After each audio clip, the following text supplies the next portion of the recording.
ఏంటయ్యా పొద్దున్న రైతులంతా మా ఇంటికి వచ్చారు? చిన్నయ్య గారు రమ్మన్నారయ్యా. ఏంటి విషయం? సాగు రైతుల బతుకులు బాగు చేసే వేదా సీడ్స్ వారి హైబ్రిడ్ పత్తి విత్తనాల్ని ప్రతి ఏడాది మీ అందరం వేసేది. అవును, అయితే చిన్నయ్య గారు ఈసారి వేదా సీడ్స్ వారి సంచలనాత్మకమైన కొత్త హైబ్రిడ్ పత్తి విత్తనాల గురించి చెబుతామంటే వచ్చినామయ్యా. చిన్నయ్య గారు నమస్కారం అయ్యా. నమస్కారం. వేదా సీడ్స్ వారు సరికొత్త టెక్నాలజీని ఉపయోగించి హై డెన్సిటీ పాపులేషన్, అధిక సాంద్రత కలిగిన వేదా ప్లాటినం, వేదా ధర్మా గోల్డ్, వేదా డాక్టర్ చంద్ర గోల్డ్, వేదా అభయ, వేదా గౌతమి గోల్డ్ BZ2 హైబ్రిడ్ పత్తి విత్తనాల్ని మన రైతులకు అందిస్తున్నారు. చిన్నయ్య గారు కొంచెం వివరంగా చెప్పండి అయ్యా. మన రైతులందరికీ మరీ ముఖ్యంగా చెప్పాలంటే వేదా ప్లాటినం BZ2 హైబ్రిడ్ పత్తి విత్తనాలను నాటితే మన భూమిలో రత్నాలు పండుతాయి.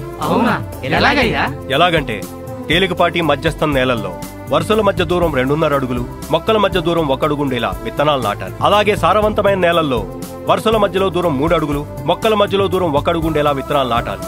అప్పుడే అత్యధిక రాబడి, దిగుబడి వస్తుంది. వేదా ప్లాటినం BZ2 హైబ్రిడ్ పత్తి విత్తనాలు రైతుని రారాజును చేస్తాయి. ఎంతైనా చిన్నయ్య గారి ఎవ్వరమే ఏరబ్బా.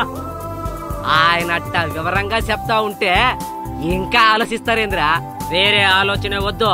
మనం వేదా సీడ్స్ వారి సరికొత్త సంచలనాత్మకమైన కొత్త హైబ్రిడ్ పత్తి విత్తనాలనే నాటుతున్నాం, అంతే. వేదా సీడ్స్ అంటే ఈ వేద భూమికి విలువైన కానుకని చాటుదాం. ఏం పెద్దయ్యా? మన వాళ్ళే మంచి కోరతారు. వేదా సీడ్స్ మన రైతులందరిది. మీ చిన్నయ్య మీకు మంచిగా చేస్తున్నాడు. వేదా సీడ్స్ అంటే ఈ వేద భూమికి విలువైన కానుకని చాటండి.